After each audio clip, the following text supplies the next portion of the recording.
Hello everyone, and welcome to Operation Vector Glare. I'm Camille Salazar-Hadaway, your host once again for the season reveal. And we've got a great one for you today. We're kicking it off with creative director Alexander Karapazis, who's here to give you a roadmap update, tell us what the season is all about, and dig deeper into the Wolfguard Squad teaser.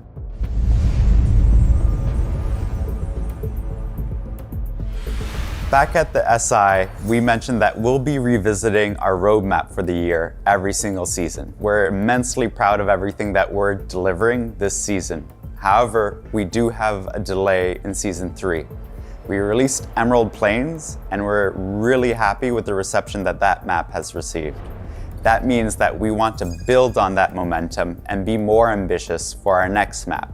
So Singapore will move from season 3 to season 4, where we can give it more time and more love to be a bigger, bolder new map than you've ever seen before in Siege. So the vision of the season for Operation Vector Glare is a big one for us. We're introducing a new operator, SENS, and they're coming with a new weapon to the game as well as an amazing ability. We're also introducing a new team deathmatch map. This is a new space where players can jump in and warm up. On top of all of this too, we're introducing the shooting range, where you can jump in, test recoil, test your weapon loadout, and have a lot of fun. We talked about squads in Rainbow Six Siege, both as a narrative tool for us to tell new stories about our operators in the field, and as a way of explaining the kind of segmentation that Rainbow Six is experiencing right now, with Nighthaven leaving, Rainbow Six proper, and Harry splitting up all of the operators into each individual squads. We're introducing Wolfguard this season with our new operator SENS. And you saw a bit of a teaser just the other day about this new squad. This is led by the captain Duck, and SENS is joining the squad as well as a couple of other operators from the game. This is important for us because now we can tell stories about these operators in the field, and you'll see more of that at the start of the season. This doesn't affect gameplay, but it's a new way for us to tell the stories of these operators, how they work together, and how they struggle against real-life missions. You'll be experiencing more of their story at the start of Season 2 Vector Glare. Now, let's get a sneak peek of some Vector Glare gameplay, courtesy of Chris Waters and the Ubisoft News team. There's a lot of power in lines of sight in Rainbow Six Siege, but what if you were watching an angle and all of a sudden you saw this? Would you shoot it? Melee it? Approach it slowly and try to walk through it? Oh, don't do it! No, don't worry about it. It can't hurt you.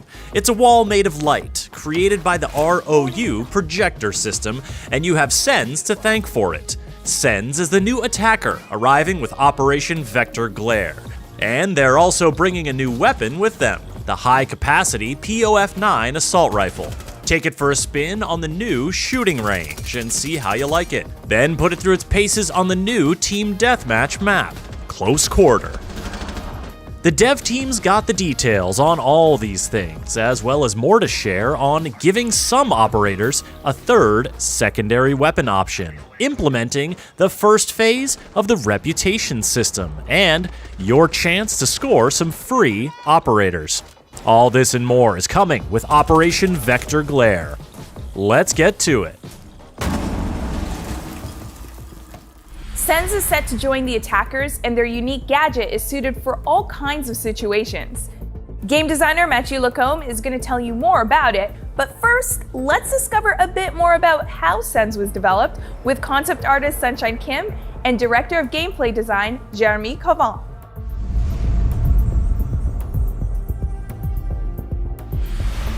SENS is a very joyful person. They love music. Music is a big part of their life. We wanted to bring that bright personality of SENS into the design.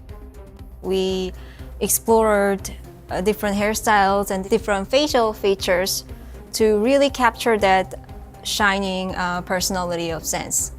So in the mask, when SENS is in the mask, they look fierce, but The person under the mask is someone lovely, someone musical, someone very bright. We wanted to create that differences between two sides of SENS.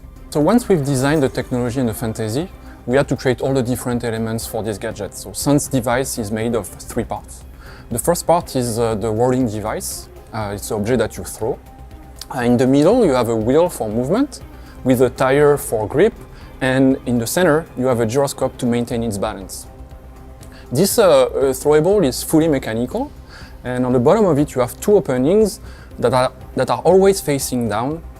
And from these openings, you have the second part of this gadget that is ejected, which are the little electronic pellets, and they can create these super efficient beams of light for a short amount of time before it's running out of battery. We know that there are these super powerful devices that can create strong beam of light and that are used, for example, on stage during concert. Of course, ours need to be way more powerful, but we like the idea, so we decided to create our gadget around this.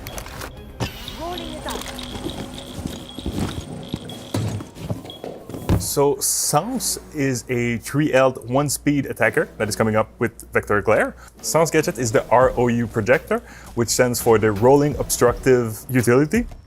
This is a rolling device that you toss. It's a throwable gadget.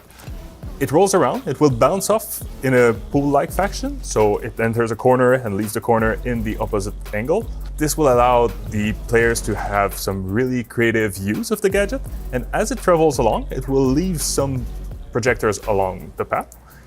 Those projectors emit a light wall for a set amount of time, and those light walls will block line of sight, but they won't block anything else. So if you want to use it to shoot with your high capacity weapon through it, or you want to use a grenade or something else from your team, this is the perfect gadget to create a window of opportunity for the attacking team. After a set amount of time, the light wall will retract and they will fade away. We have the 417, the Gun 6, the 9mm, SDP 9mm, the secondary art breach, and the Claymore. So we have a really big package that is topped off with the POF9, the really brand new assault rifle that we're bringing with this season. It's a high capacity, low damage, and low destruction assault rifle, but it's really reliable. SENS is a pure support. We see SENS as the quarterback. So we have SENS bringing the diffuser, creating windows of opportunities for the rest of the team.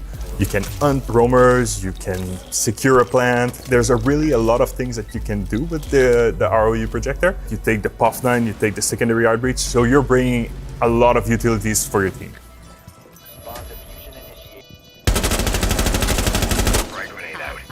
As much as the ROU is a very flexible tool for the attackers, we have some ways for the defenders to counter this gadget. You have multiple ways, either active or passively.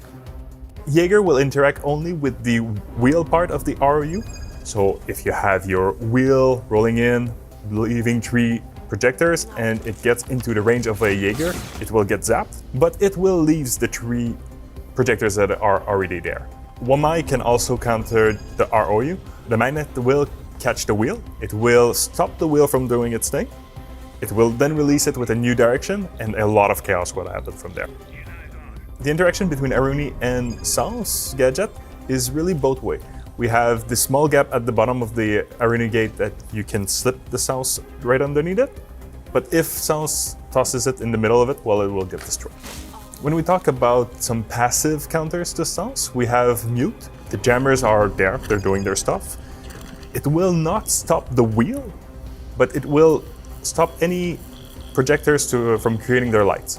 So you can see something happen like 2 walls, no panels, 2 walls. So it really creates some interesting angles and interesting gaps.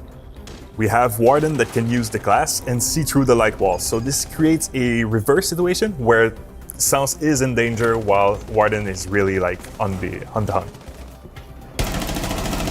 Last stop standing. The bulletproof camera is really a interesting gadget to counter SENS. It comes in 2 parts. We have the first part where an active player can see through the wall with the vision like we would have with the smoke. But you can also use the EMP dart to disable the projectors on the floor.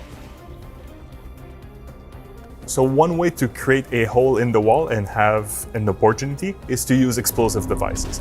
The projectors themselves are bulletproof, but they can be destroyed by explosives.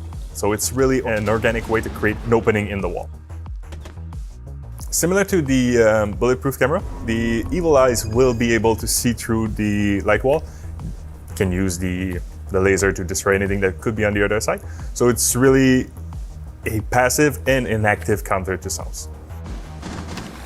A barbed wire deployed in a doorway will slow down the wheel, so this will make sure that the gadget doesn't go as far as planned.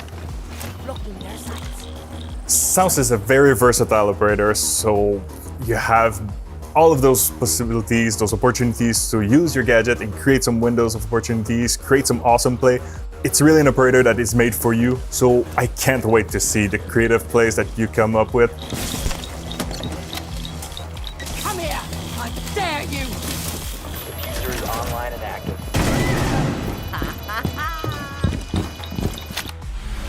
Season 1 delivered a new way to get warmed up with Team Deathmatch, and Vector Glare is introducing a new TDM map set in Greece. Senior level designer Jeremy Dowsett is here to give you a tour.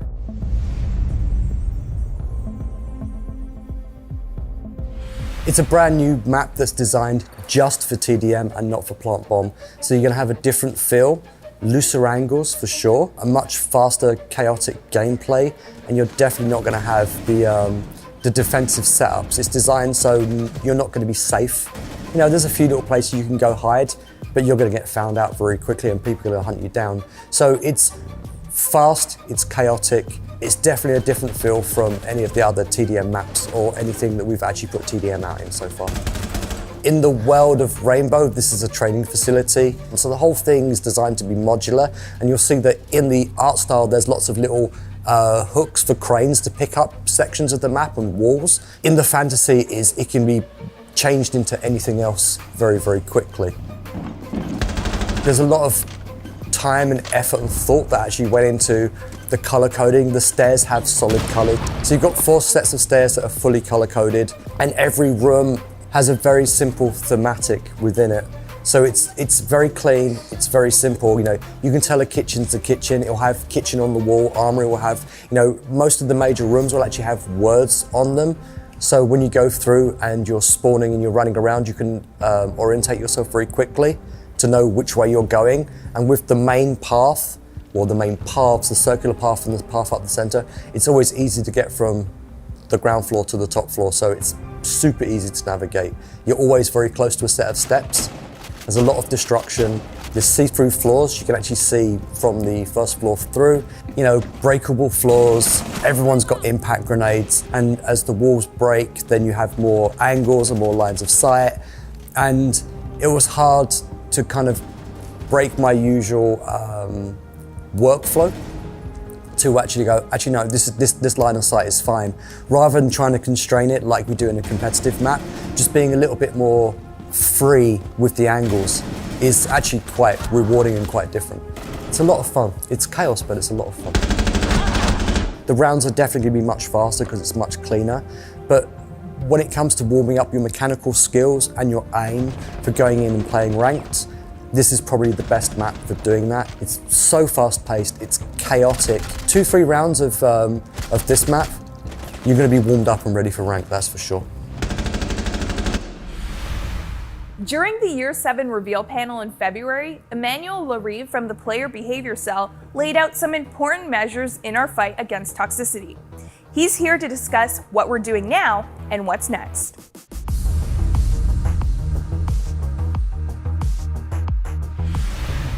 As announced on the previous 6 Invitational, we are beginning the rollout of the reputation system. During Season 2, we will be deploying part of the reputation system toward the reverse-friendly fire. The goal of the reputation penalties towards reverse-friendly fire is to catch the recidivist and the top offender that are abusing the friendly fire to be malicious to other players. The goal of it is not to catch people that are doing mistake. It's having a match without those top offender abusing the friendly fire in order to be malicious. Overall, all of these phases, the goal of it will be to make Siege a better place where everyone can meet and cheer together. Privacy mode right now is restricted to some of our content creators. It will go out during Season 2 in a public way. The soft launch helped us to improve the whole set of options that will be available for you. We learned like a lot. It was key for our strategy to provide something that is good and have the quality that we expect in order to protect your true identity while playing. The whole set of privacy options will not negate our anti-cheat capacities. We will still be aware of the true identity of the players that are using it. Match cancellation is a great addition to Rainbow Six Siege. It helps to avoid unranked, unbalanced matches. Since the beginning, we did several updates based on the community feedback to improve match cancellation. With Season 2 release, we will be coming with another update that will bring more control for our players about the whole process of a match cancellation. Later down the road, we will continue to improve it. The goal of this update is to give more visibility to everyone so they have a better control of the match cancellation process, but also of the context of it. And of course, we will also reduce any abuses related to this initiative, and we will continue to monitor it and improve it. We're always looking at ways to help you improve at Siege. And this season, you will get your hands on the shooting range that you can use to practice your skills and test weapon recoil, as well as in-game operator guides that will allow players to expand their knowledge. Here's Assistant Game Director Christopher Budgeon with all the details.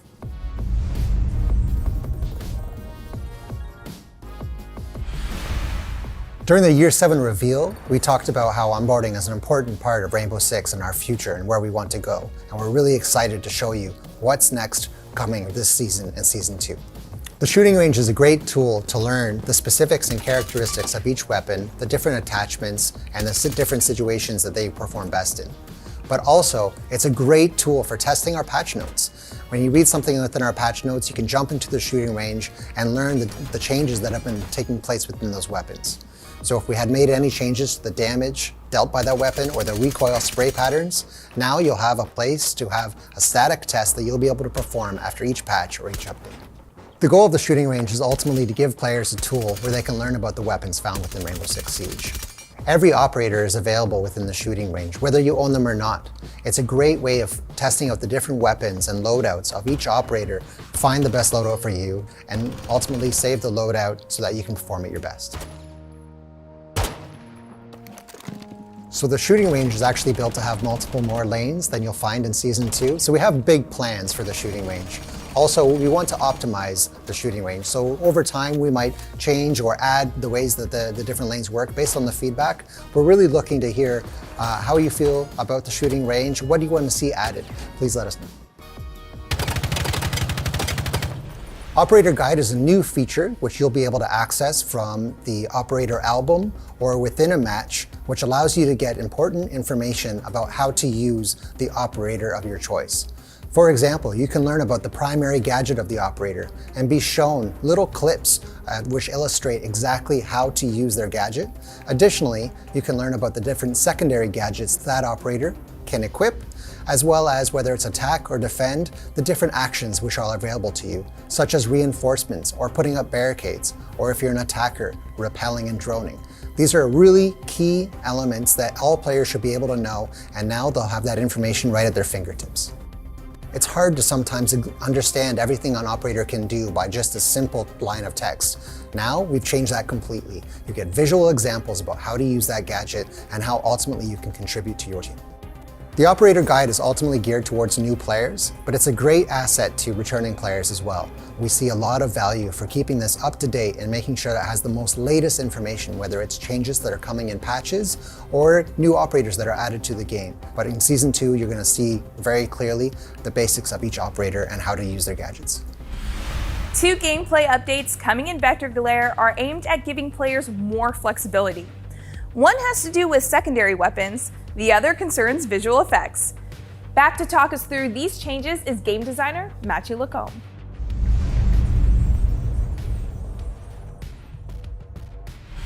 We are bringing a third option in the secondary weapon slot. You can think of it as the primary weapons. Some operators have 3 options. We're giving the same for secondary weapons. This will bring back options that were previously lost because we had it a gun 6, we had it a SMG or a shotgun.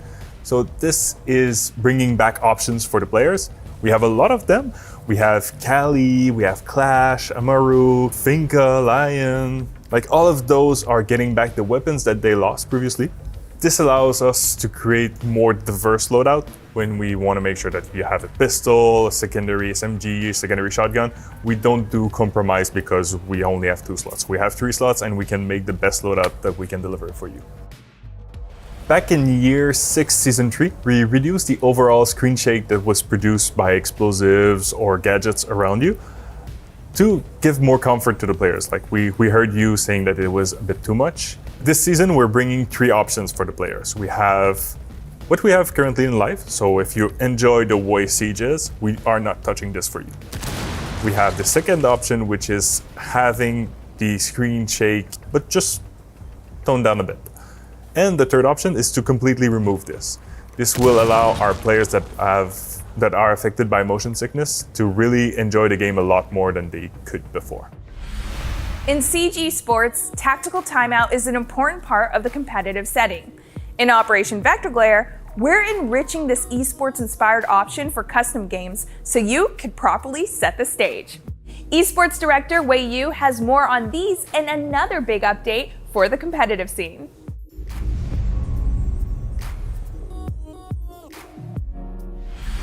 For those that don't know, we currently have an operator quarantine time for our esports competition. That means when a new operator is released into the game, it takes up to 3 months before they're integrated into the top level of play in our esports programs.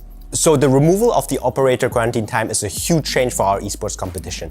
I think it has been over 3 years that this has been in place, and we're now removing it because it really is a testament to our balancing teams, our game designer teams. We feel that our operators are now ready from the start to be integrated in the highest level of competition.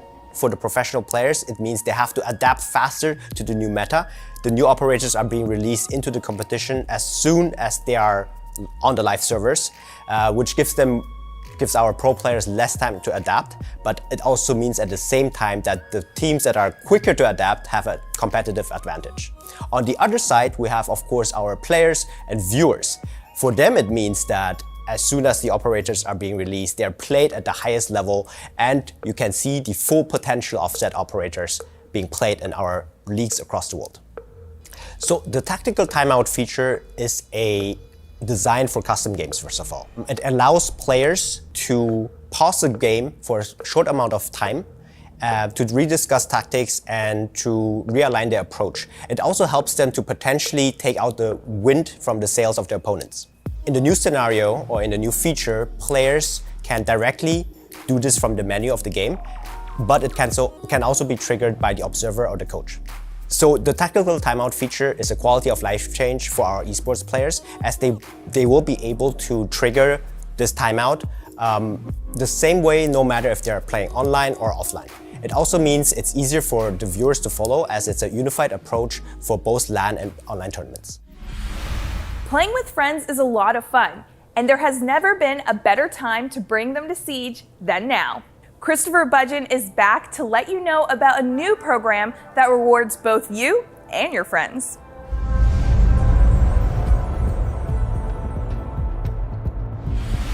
Year 7 has been big for us, and we really think it's a great time to come back to Siege. Every player who's played during Year 7 is now eligible to bring 4 friends who have not played during Year 7 in order to earn big rewards.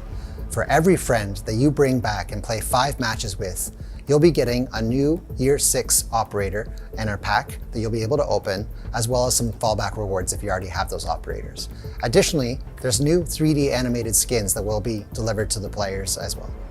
A great way to do this: invite 4 friends, get a 5 stack going, and you can play any game mode to play 5 matches in order to get those rewards. It doesn't matter which mode you play, whether that be TDM, ranked, quick match, or event.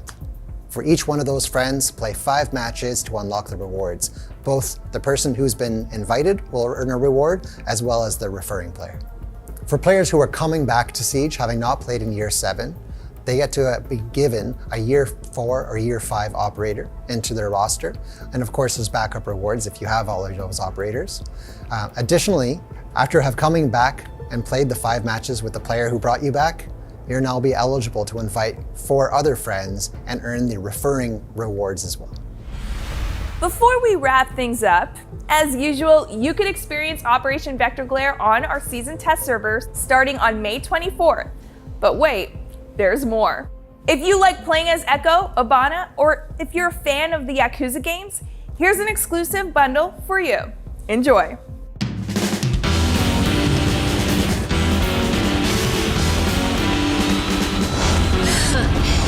何が人気や。手加減はしねえ。死にてえやつだけかかってこい。